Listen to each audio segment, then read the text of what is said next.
ಒಬ್ಬ ರೈತನಿದ್ದ. ಅವನಿಗೆ 10 ಎಕರೆಯಷ್ಟು ಜಮೀನು ಇತ್ತು. ಅದರಲ್ಲಿ ರೈತನ ಶ್ರಮಕ್ಕೆ ತಕ್ಕಂತೆ ಚೆನ್ನಾಗಿ ಬೆಳೆ ಬರುತ್ತಿತ್ತು.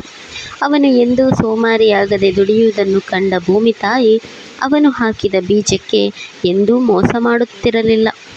ಆ ರೈತನಿಗೆ ಒಬ್ಬನೇ ಮಗನಿದ್ದ. ಅವನಿಗೆ ಒಳ್ಳೆಯ ವಿದ್ಯಾಭ್ಯಾಸ ಕೊಡಬೇಕೆಂಬುದು ಅವನ ಆಸೆ. ಆದರೆ ಓದಿ ಮುಗಿದ ಮೇಲೆ ಮಗ ತನ್ನಂತೆಯೇ ರೈತನಾಗಬೇಕೆಂಬುದು ಆತನಿಗೆ ಆಸೆ. ಇದೇ ವಿಷಯಕ್ಕೆ ತಂದೆಗೂ ಮಗನಿಗೂ ಆಗಾಗ ಜಗಳ ನಡೆಯುತ್ತಲೇ ಇರುತ್ತಿತ್ತು. ತಂದೆ ಒಂದು ದಿನ ಮಗನನ್ನು ಕೂರಿಸಿಕೊಂಡು ಬುದ್ಧಿ ಹೇಳಿದರು. ಮಗ, ಪೇಟೆಗೆ ಹೋಗಿ ದುಡಿಯುವುದು ಯಾಕೆ? ನನ್ನ ಮಾತು ಕೇಳು. ಆ ಕೆಲಸದಲ್ಲಿ ಎಷ್ಟೇ ದುಡಿದರೂ ನಿನಗೆ ಸಂತೋಷ ಸಿಗುವುದಿಲ್ಲ.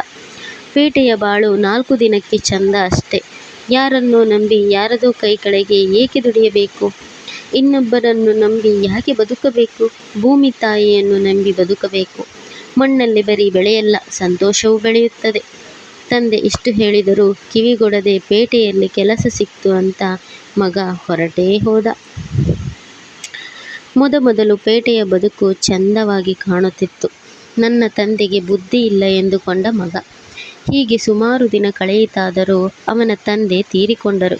ರೈತನ ಹೊಲ ಪಾಳು ಬಿದ್ದಿತು. ಮಗ ಕೊಂಡು ವಾಪಸ್ ಹೋದ.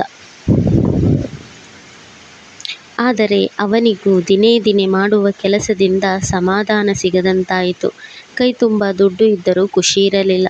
ಮೇಲಾಧಿಕಾರಿಗಳ ದಬ್ಬಾಳಿಕೆಗೆ ಸಾಕು ಎನಿಸಿ ಹೋಯಿತು. ನಗರ ಜೀವನದಲ್ಲಿನ ಮೋಸಗಳು ಅವನಿಗೆ ಮನದಟ್ಟಾದವು. ಅಲ್ಲೆಲ್ಲ ಅವನಿಗೆ ನಂಬಿಕೆ ಎನ್ನುವುದು ಸಿಗಲೇ ಇಲ್ಲ. ಅಪ್ಪ ಹೇಳಿದ ಬುದ್ಧಿ ಮಾತುಗಳು ಈಗ ನೆನಪಾಗತೊಡಗಿದವು. ಹಳ್ಳಿಗೆ ಹೋದರೆ ಹೇಗೆ ಎಂದು ಯೋಚಿಸಿದ. ನೋಡೋಣ, ಒಂದಿಷ್ಟು ದಿನಗಳ ಕಾಲ ನಗರ ಬಿಟ್ಟು ಹಳ್ಳಿಯಲ್ಲಿ ಹೋಗಿ ಇದ್ದು ಬಿಟ್ಟ. ಅಲ್ಲಿ ಅವನಿಗೆ ಏನೋ ಸಮಾಧಾನ ಸಿಕ್ಕಿತು.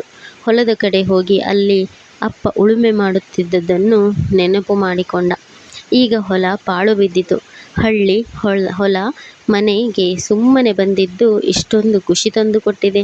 ಇನ್ನು ಜೀವನ ಪೂರ್ತಿ ಇಲ್ಲೇ ಇದ್ದರೆ ಎಷ್ಟು ಖುಷಿಯಾಗಿರಬಹುದು ಅಂತ ಯೋಚಿಸಿದ. ಒಂದು ದಿನ ನಗರಕ್ಕೆ ಹೋಗಿ ತನ್ನ ನೌಕರಿಗೆ ಶಾಶ್ವತವಾಗಿ ಬಿಟ್ಟು ಹಳ್ಳಿಗೆ ಬಂದು ನೆಲೆಸಿದ. ನೇಗಿಲು ಹಾಗೂ ಎತ್ತುಗಳನ್ನು ಕೊಂಡು ತಂದ. ಭೂಮಿ ತಾಯಿಯನ್ನು ನಂಬಿ ಮಣ್ಣಿಗೆ ಕೈ ಹಾಕಿದ. ಒಳ್ಳೆಯ ಬೀಜಗಳನ್ನು ಬಿತ್ತಿದ. ಅಂತೆಯೇ ಒಳ್ಳೆಯ ಬೆಳೆ ಬೆಳೆದು ನಿಂತಿತು. ಅದರೊಂದಿಗೆ ಅವನ ಖುಷಿಯೂ ಬೆಳೆದಿತ್ತು. ಇಂದು ಅವನಿಗೆ ತಂದೆ ಹೇಳಿದ ಮಾತು ನಿಜ ಅನಿಸಿತು.